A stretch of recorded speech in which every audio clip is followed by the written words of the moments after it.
Are you getting interested? There's something over here. What is it? Look at you wiggling and wriggling. Bye guys. One of the biggest design flaws with the Model 3 is that I always forget to open the frunk, and then I have to whip out my phone, open the app, and open it.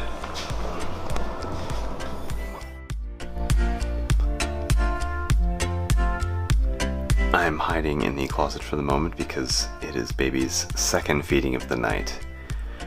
Babies are so deceptive in terms of how simple they are. There's basically 4 things you can do with the baby. You can feed it, you can clean its diaper, you can burp it, and you can put it to bed.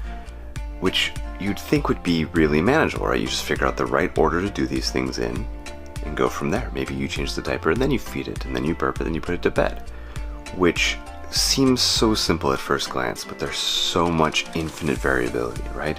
Because feeding is not just feeding, right? There's multiple breaths. There's how long do you feed before burping? Do you want to burp multiple times? Do you want to take 5 shots at the left boob, then switch to the right boob?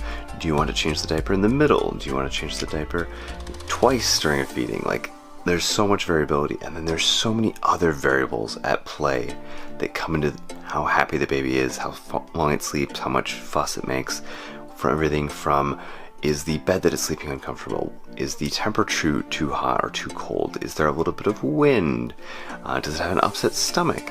And then, in addition to all of this normal variability, which I think I could figure out, right? Even with all that complexity, I could find a pattern that works. But the other problem is, because it's a newborn, because it's only 8 going on 9 days old, all of this changes every single day, right? The problems that we had 2 days ago are different than the problems that we're gonna have tonight.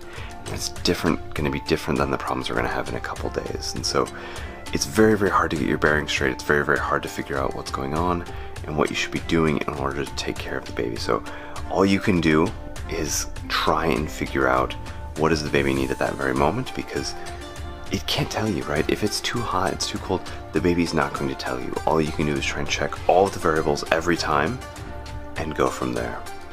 So, second feeding a night, just based on past history, we're gonna probably see this take about an hour, maybe hour and a half to finish completely. Then he'll be back asleep, either in my arms or in the bassinet. And then we'll have one more feeding tonight, and then I'll get to sleep. So, I will leave you with that. A little bit of tiredness, a little bit of sleep deprivation from Steven today, but in high spirits and hoping for a better day tomorrow with fewer variables, or at least variables where the dice have landed on a better number than they're on tonight.